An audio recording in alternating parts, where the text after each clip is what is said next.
Hey guys, tonight we slip quietly into the heavy-scented air of a medieval inn, tucked between mossy stones and creaking timbers. Somewhere along a muddy road you'd probably never want to travel alone. There's frost on the shutters. The hearth has gone cold. And upstairs, if you can call it that, you're curled in a pile of scratchy wool blankets that smell vaguely of feet and regret. The sun hasn't risen yet.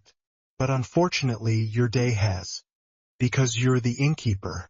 And if you think this job involves pouring a few drinks, offering a smile, and lounging behind the bar like it's some sort of cozy fantasy novel, well, you probably won't survive this. So, before you get comfortable, take a moment to like the video and subscribe, but only if you genuinely enjoy what I do here. And let me know in the comments where you're listening from, and what time it is over there. Now dim the lights, maybe turn on a fan for that soft background hum. And let's ease into tonight's journey together. The chill hits before your eyes even open. Your toes curl instinctively beneath the threadbare wool, searching for warmth that isn't there. A draft whistles through a crack in the roof beam, one you meant to fix 3 weeks ago but never did. You've been too busy patching other parts of this lovely, crumbling structure that calls itself an inn. You sit up slowly, every joint cracking like firewood. Below you, the common room is silent, except for the soft clink of cooling iron, and the occasional groan of settling wood. You can still smell last night's stew. That's either comforting or concerning. You're not sure yet. The fire's gone out, of course. That's on you. You forgot to bank the coals before collapsing into bed around, 3, maybe 4? There was a minstrel who insisted on singing every stanza of a ballad about a noble goose. The guests cheered. You drank something called honeyed pickle wine. Things got fuzzy after that.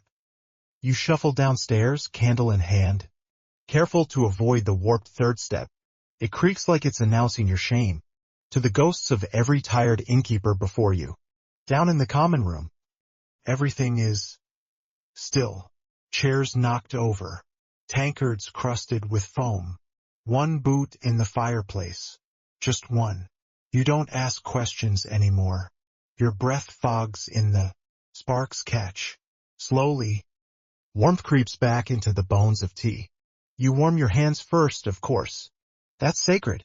Then you hang the kettle and toss in the last of yesterday's barley grains, breakfast, for whoever's awake enough to want it, including yourself. Outside, the wind hisses through the cracks in the door, rattling it in its frame. Snowed last night. Again. That'll make things more fun later. Hauling buck, sweepy, and pretending you're your first guest. You hear the telltale thud of someone sitting up too fast, and immediately regretting it. There's always one. Soon they'll be down here. Look, something strong, or someone to listen to them complain about the state of the roads.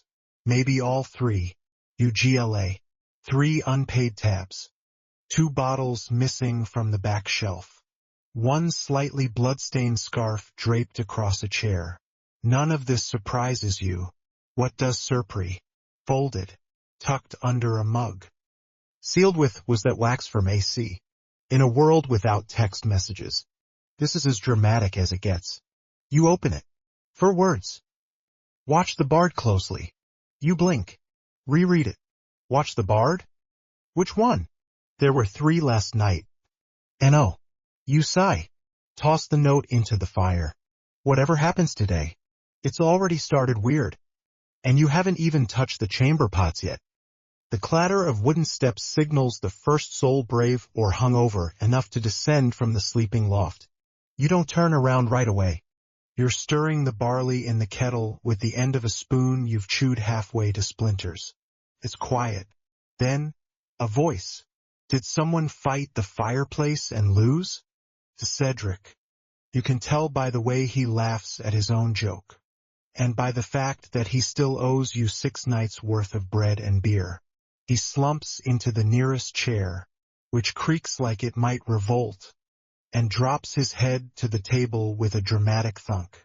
You slide a mug of warm ale toward him without a word. That's the language here, mugs and eyebrows. Soon, others begin to shuffle in. A pair of merchants muttering about frozen wheels. A washerwoman who might actually be sleepwalking. A boy with straw in his hair and a live chicken under one arm. No one asks. You serve them all in order of least annoying. Which means Cedric waits a little longer for that second pour. Breakfast is barley mush with a suspicious hint of last night's onions. No one complains. Too loudly. By now, the hearth is roaring again. The morning fog outside has begun to lift, revealing a landscape of gray mud, frost-stiff laundry lines, and a passing ox cart that appears to be stuck. Again, one of the merchants gestures toward the door. You think they'll make it to Brambletown by dusk? You shrug. With those wheels? Those oxen? Not without divine intervention. Or an extremely persuasive stick. You wipe down the bar with a cloth that's seen better centuries. As you work, you overhear conversations that range from deeply boring to slightly criminal. Something about land disputes. A whispered mention of a ring that wasn't supposed to change hands. A story involving a bishop, 2 goats, and a misprinted sermon. But you miss the ending because the boy with the chicken sneezes into your barley bin. That's going to be a problem later. You take inventory while Cedric offers unhelpful commentary from behind his mug. You know, he says, this place could use a cat. Keep the rats out. Add some charm. You arch an eyebrow. The last cat you had ate one of the guests' birds, started a bar fight, and then vanished into the woods with someone's coin purse. Still, he's not wrong about the rats. You saw one last week wearing a crumb like a crown, probably a local baron. As the morning wears on, the complaints begin to rise, like steam from a badly sealed privy. This ale's flat. There's straw in my stew. My blanket smells like goat. You smile politely. You nod. And you don't offer refunds. One particularly insistent traveler corners you near the pantry, demanding to know if the inn has any vegan options. You stare at him for a long, long moment, before gently offering a bowl of boiled turnips, and a lecture on 14th century dietary flexibility. Historians still argue whether medieval inns ever offered more than bread, ale, and the occasional dubious meat. Menus were more like, what do you have? This. Fine. Outside. The sun finally begins to break through the clouds. You take a moment to step out, breathe in the crisp air, and immediately regret it when you slip in a puddle and land squarely on yesterday's cabbage. You shuffle back inside, pride bruised but otherwise intact. The guests are now loud enough to drown out the sound of your soul leaving your body. It's probably time to prepare lunch. You eye the shelf. 1 onion. Half a loaf of stale bread. A questionable bucket of mutton bones. Perfect. You're an innkeeper after all. If you can't turn that into stew, you're in the wrong century. The stew is boiling, sort of. More like sulking. You poke it with a ladle, watching a film of fat drift lazily across the top like a tired goose on a pond of regret. Someone coughs behind you. Hard. Wet. Too close. You slowly turn to see a traveler with cheeks red from cold and a nose dripping directly toward your soup. You wordlessly hand him a cloth and point toward the table by the hearth. The one with the chair that wobbles, just enough to discourage lingering. The lunch crowd is swelling. Boots stomp mud onto your floor. Cloaks drip snowmelt onto your benches. A small girl wanders in and promptly throws up in the corner. Her mother sighs like this happens hourly. You ladle stew into bowls, making sure to fish out the same number of mutton bones per guest. That way no one feels cheated. Well, more cheated than usual. Most eat in silence, hunched over like penitents. 1 or 2 insist on telling you their entire travel itinerary in excruciating detail. You nod, smile, and mentally plan your escape from civilization. A man tries to pay with a stone he claims is magical. You offer him a seat next to the chimney, where the wind leaks through and the bench smells like damp regret. He accepts. stone and all. You glance toward the doorway. A goat is standing there. Again. It blinks at you. Choose something. Possibly your broom. Possibly last week's taxes. You yell for the stable boy who is, naturally, nowhere to be found, and chase the goat back outside with a ladle in one hand and half a roll in the other. The guests barely glance up. They've seen worse. Probably this morning. When you return, a man in fine velvet is loudly complaining that his spoon is not properly polished. You lean in, smile, and polish it using your sleeve. He looks horrified. You call that a win. Commotion by the door. Someone slipped on the muddy threshold. Cedric bellows with laughter, mouth full of bread. You make a mental note to add dried rushes to your list again. They never stay clean, but at least they soak up the tragedy. You spot a face you don't recognize. New traveler. Young, sharp eyes. Cloak too clean. He's sitting alone. Not eating, just observing. You approach cautiously, offer a bowl. He accepts with a nod, but says nothing. Fringe theory time. Is he a spy? A noble in disguise? A bard collecting tavern stories? Or just very, very bad at socializing? Historians still debate whether inns of this size served as informal intelligence hubs, places where merchants, soldiers, and opportunists traded news between bites of gray meat. You glance again. The man has vanished. You blink. Check the back room. Nothing. Probably just needed to use the facilities, which is a generous word for what's essentially a shed over a pit, guarded by a rooster who hates everyone. Back in the common room, someone starts humming, a tune you half remember from your childhood. Others join in, and for one strange, golden moment, the room feels warm, not just from the fire, but from presence. It won't last, of course. You know better. Just then, the boy with the chicken reappears. Chickenless, suspiciously quiet, holding what looks like a freshly laid egg in his hand. You sigh, pull the curtain on the pantry, and pray he didn't put it in the flour bin. Outside, the sky begins to shift. Gray to gold. Noon to not quite evening. You mop up vomit, stew drips, and what may or may not be goat tracks. Your feet ache. Your back sings songs of ancient pain. Your soul briefly leaves your body and hovers near the chimney. You take one long look at what used to be a clean table, now sticky with mystery, and you whisper to yourself the innkeeper's holy mantra. Only 8 more hours to go. The light slants differently now. Longer shadows stretch across the floor, cutting through the smoky air like sleepy fingers. You crack the shutters just enough to let in a breeze, and immediately regret it. The wind slaps your face like it knows what you did last week. Probably fair. The midday rush has thinned. Bowls are scraped clean, mugs are clinking less often, and the common room settles into that strange, humming quiet, where everything feels balanced on the edge of either nap or disaster. This is gossip hour, and nothing fuels it like a warm fire and cooled tempers.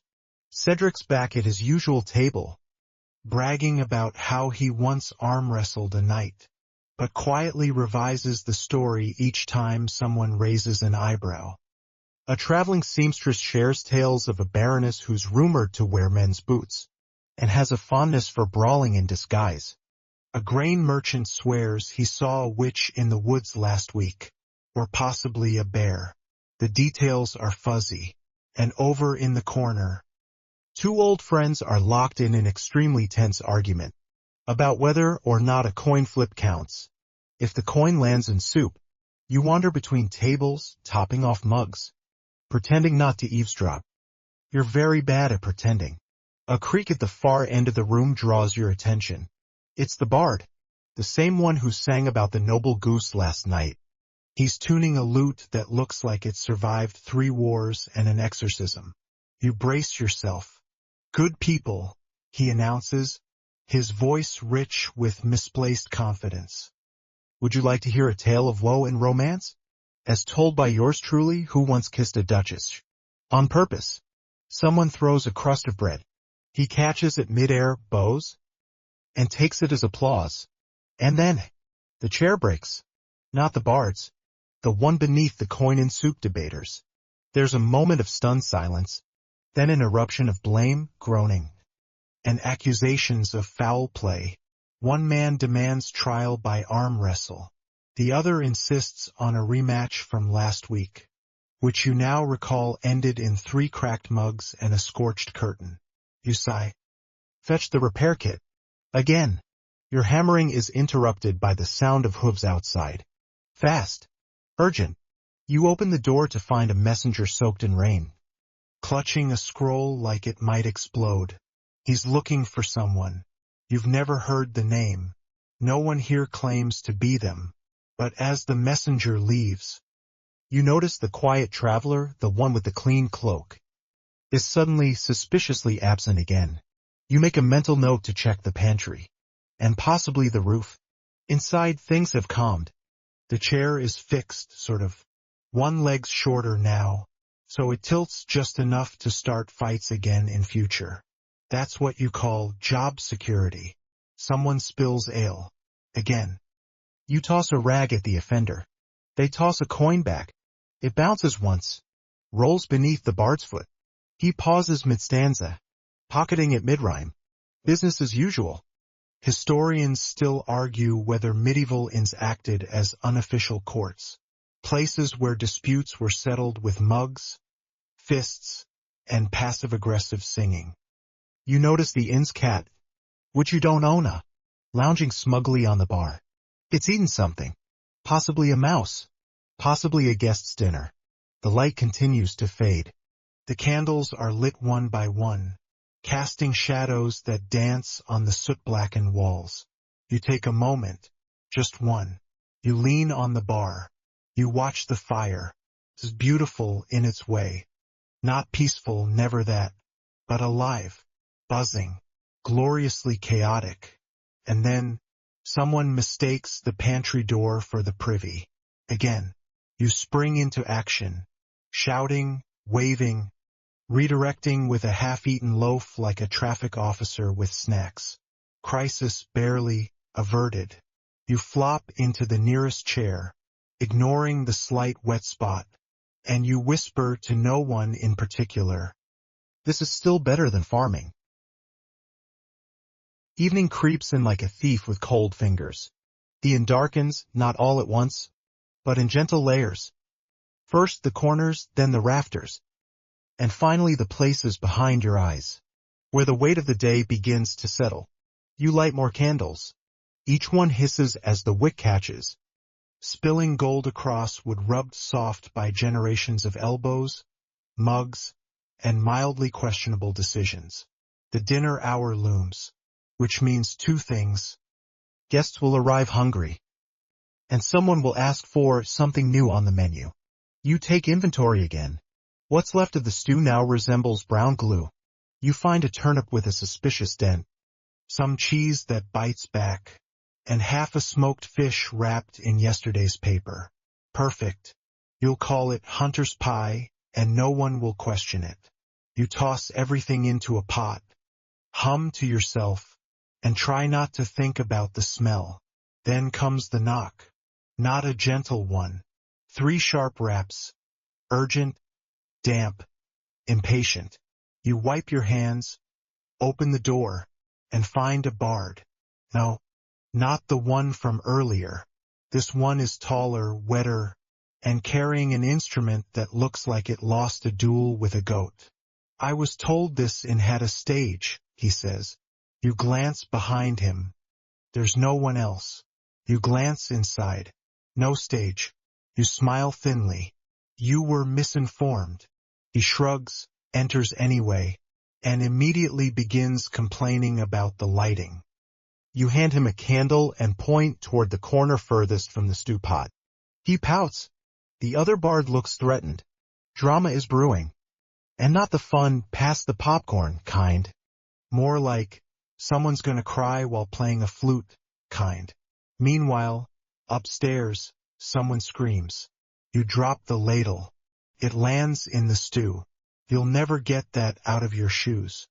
You rush up the stairs, 2 at a time, heart pounding like you're 20 years younger and 10 pounds lighter. The scream came from room 3, which, to be fair, is the room with the haunted wardrobe. But still, you knock. No answer.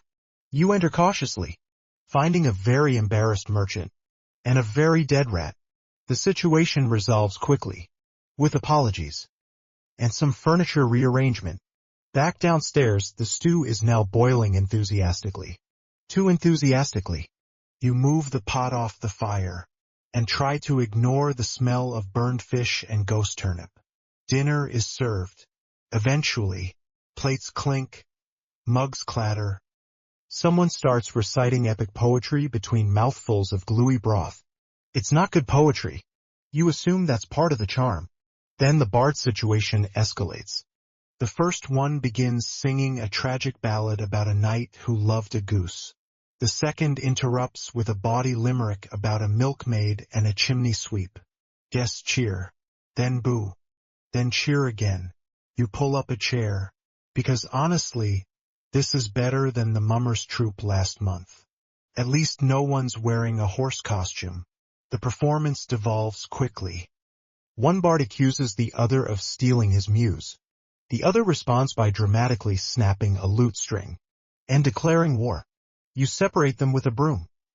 Remind them both that broken instruments don't count as deductible damages, and assign them separate corners like squabbling toddlers. Historians still argue whether traveling performers in medieval inns acted as news bearers, gossipers, or simply walking chaos engines. You've decided it's all 3. Later, as you mop stew off a bench, you overhear a guest whisper, "Didn't this inn used to be a monastery?" You pause. Think. Possibly. That would explain the secret staircase you found behind the ale barrels, and the choir of mice in the pantry. Someone tries to order dessert. You offer them a pear. They seem offended. You make a mental note. Add more convincing dessert to your list. Right under cat and burn that haunted wardrobe. The candles are flickering low now. Outside, the last glow of daylight fades into blue-black ink, and the real night begins. You take a deep breath. Only 6 hours to go. Night crashes into the inn like a muddy boot through your clean floor. Not that the floor was clean to begin with, but still it's the principle. The door bangs open, and with it, a gust of cold air. 3 travelers wrapped in wool cloaks, and the smell of horse, sweat, and something that might be pickled cabbage. You're too tired to flinch. You just nod toward the fire, which now crackles like it's working overtime to stay enthusiastic. Much like you. The newcomers stomp in, shaking off snow and grumbling about toll roads. You offer them ale, stew, and one of the last semi-dry benches. They accept all 3 with the enthusiasm of men who haven't sat in comfort since the harvest. As they eat, the noise begins to build. Not all at once, just slowly, like a pot that simmers until it suddenly boils over. The younger bard begins playing again. This time, a rousing tune about a baker who married a bear. Why? Unclear. The chorus slaps though. Others join in. Someone bangs a mug on the table in rhythm. Someone else starts clapping. Someone tries to dance. Immediately trips over the cat. The cat survives. The dancer's pride, less so. This is peek in. You're behind the bar, pretending to polish mugs, but really just watching the chaos unfold with the calm detachment of a ship captain watching their crew sing as the boat sinks. Then it happens. A dramatic pause, a hush, and then a poem. Not just any poem. One of those poems. It begins with "O fair maiden" and ends with a rhyme involving moonlight and appetite. You stare directly at the bard, who refuses to break eye contact as he gestures toward you. Oh no, you're the fair maiden now. Someone claps. Someone else whistles. You respond in the only appropriate way. You throw a dishcloth at him and pretend you're flattered. The poem continues anyway. You pour yourself a drink. Nobody stops you. Behind you, The stew pot finally gives up on holding form and melts into something resembling ancient porridge. No one notices. They're too busy harmonizing. One of the merchants stands up, announces he knows how to juggle. He doesn't. 3 apples. 2 in the air. 1 in someone's lap. Then 1 on the floor. Then none. It's a short show. The noise rises. The room fills with laughter, warmth, and the kind of friendly shouting that usually precedes something on fire. You take the opportunity to clean a few tables, sneak a bite of bread, and discreetly remove a frog from a guest's boot. Neither of you speaks of it again. And then, inevitably, the fight starts with a game of dice, turns into a disagreement over rules. Someone throws a tankard. It misses. Hits a candle. The candle hits the bard. The bard hits the floor. The floor survives. The bard's dignity? Debatable. You step in, voice calm, broom raised. The secret weapon of innkeepers across centuries. A few firm words, a reminder that broken mugs cost money. And a stern look that says, I have scrubbed chamber pots and you don't scare me. They back down. Mostly. You send them to opposite ends of the room. Put a mug of warm ale in each hand. And wait for the storm to pass. It does. Eventually. As it always does. Historians still debate whether innkeepers acted more like landlords, judges, or unpaid therapists. You're starting to think the answer is yes. Outside, snow falls again. Soft, steady, insistent. Inside, you mop up ale, restack chairs, and gently nudge the snoring bard under a table so no one trips. You light one last candle. You let the warmth of the room settle deep in your bones. And as the song slows, voices quiet, and guests begin to drift toward their beds. Some theirs, some nada. You allow yourself to breathe. Still 4 hours to go. But for now, peace. Sort of. The quiet arrives slowly, like a nervous guest unsure they're welcome. The last of the travelers have slumped upstairs, boots dragging, cloaks half falling, mumbling about lost socks and beds that creak like shipwrecks. You don't correct them. The beds do creak. You just pretend it's ambience. You stand alone in the common room now, surrounded by tipped mugs, breadcrumbs, a single sock on a chair, and a bard snoring softly under a table, his lute gently cradled like a pet he can't afford to feed. The candles burn low. Wax pools on the wooden tables. You scrape it with a knife and wonder if you'll ever get the smell of cabbage ale out of the floorboards. Cleaning begins. It's less a task and more a quiet ritual. Mugs first. Then bowls. Wipe the counters. Stack the chairs. You hum softly to yourself. Something your grandmother used to sing when she was elbow-deep in soap and regret. In the hearth, the fire crackles. Just enough warmth to keep the chill from creeping back in. You crouch to add a log, and behind you the door creaks open. You freeze. Who could possibly be arriving at this hour? But it's not the door. It's the pantry. And the source of the creak is, unsurprisingly, the mysterious traveler from earlier. The one with the clean cloak and a knack for disappearing. He steps out with a sleepy expression and a bite of bread in his hand. He nods at you like it's perfectly normal to nap on a flour sack for 5 hours. You nod back, because frankly, in this place it is. He disappears up the stairs. And you don't even bother asking questions anymore. You return to your tasks. One of the candles flickers out. You let it. You count the coin pouch. It's heavier than expected. Tips? Accidental overpayment? Or did the bard finally pay off that goose ballot tab from last month? You're too tired to care. You just make a mental note. Check the pouch for buttons in the morning. Last time, someone tried to settle their bill with a beetle carved from bone. You sweep the floor. There's ash, spilled ale, and glitter. Where did the glitter come from?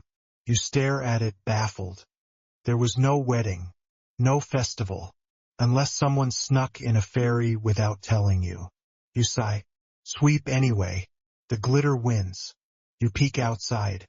Snow falls in slow flakes, soft and lazy, like the sky is tired too. The stable is quiet. The oxen are asleep. The goat is missing. Again, you close the door and wedge the lock. One last walk through the common room. You tuck a blanket over the bard. Extinguish another candle. Adjust a chair so it doesn't look so lonely. Straighten the curtain that hides the entrance to the worst room, the one with the mysterious damp spot that never goes away. And then, finally, you let your shoulders drop. Historians still argue whether medieval innkeepers slept at night at all. Some say they were always awake, always watching. You say, just give me one good hour. You head upstairs. Careful on the creaky step. You know the rhythm now. Step, light, hop, glide. Flawless. In your tiny room above the common area. The walls groan. The window rattles in the wind. You sit on the edge of your straw mattress. Remove your boots. And listen. Silence. Blessed. Heavy, earned silence. You lie back. Pull a thin blanket over yourself. Close your eyes. And just as sleep is curling its fingers around your thoughts. The knock. Loud. Single. Rude. You sit up. Again. Downstairs. You open the door. It's a traveler. Wide-eyed. Soaked. Is it too late for soup? They ask. You stare. Pause. Smile faintly. Yes, you say. But I've got some barley tea and a chair that only wobbles a little. You let them in. Because this is the job. And no one really sleeps at an inn. Except the cat. You're not sure when you last slept deeply. Not just dozed with one eye open or rested until someone shouted about rats. But truly slept to. The kind that pulls you under like warm bread dipped in soup. But for now you settle. You're back upstairs. Boots off. Blanket tugged high. Listening to the wind, nose at the shutters like a curious dog. Downstairs, the late guest, Mr. Soup, has settled into a corner chair, wrapped in a borrowed cloak, clutching a steaming mug of barley tea. He's quiet. You like quiet. The hearth has burned down to glowing coals. The candles have done their duty and now stand as waxy nubs, leaning sideways like tired guards. The bard is still snoring. The goat has not returned. And the cat has taken up residence on your pillow, despite not living here, and not caring what you think. Outside, snow thickens. It falls in hushes, covering the world in soft, invisible velvet. You think briefly about what tomorrow will bring. More stew, more guests, more questions about whether anyone has seen Cedric's boots. Hint, they're under the stairs. Again. You shift in bed. The straw rustles beneath you like dry paper. Your eyes grow heavier, as does the room, settling into its shape for the night. And then, the knock. Again. You laugh quietly this time. You knew better than to hope. You rise, pull on your cloak. Tiptoe past the creaky spot on the stair. You open the door to A. No one. Just snow. And silence. And a single set of footprints already half filled with powder. You wait a beat? Nothing. Maybe it was the wind. Maybe the ghost of an old guest who forgot to tip. Maybe your imagination. Fraying slightly at the edges. You close the door. Wedge it tight. Slide the bolt. And this time, you let yourself sit. Just sit. In the corner by the fire. Near a mug you don't remember pouring. Next to a chair that still leans to the left. The heat reaches your fingers first, then your shoulders, then your thoughts. You let go. Of the stew. Of the boots. Of Cedric. Even of the goat. The fire whispers. The cat purrs in its sleep. The snow keeps falling. And for once, just this once, you don't get back up. You stay right there. Let it all melt away now. The chatter, the clatter, the broom in your hand, and the weight of every footstep across those dusty wooden planks. Breathe deep, in through your nose, out through tired thoughts. The inn is still tonight, more than usual. Even the wind seems to understand the need for quiet. Let yourself imagine the fading warmth of the hearth, its glow painting gentle shadows across your blanket. The world outside may be cold, but here, just for now, you are safe, tucked in beside sleepy ghosts and stubborn cats. Nothing needs you. Nothing presses. There's no stew to stir, no boots to find, no guest to smile for. There is only this moment, only rest. And if you feel your breath slow, your limbs grow heavy, your mind drifting across a field of soft snow and dim lantern light, that's good. That's what you came for. Good night, innkeeper. You've earned this.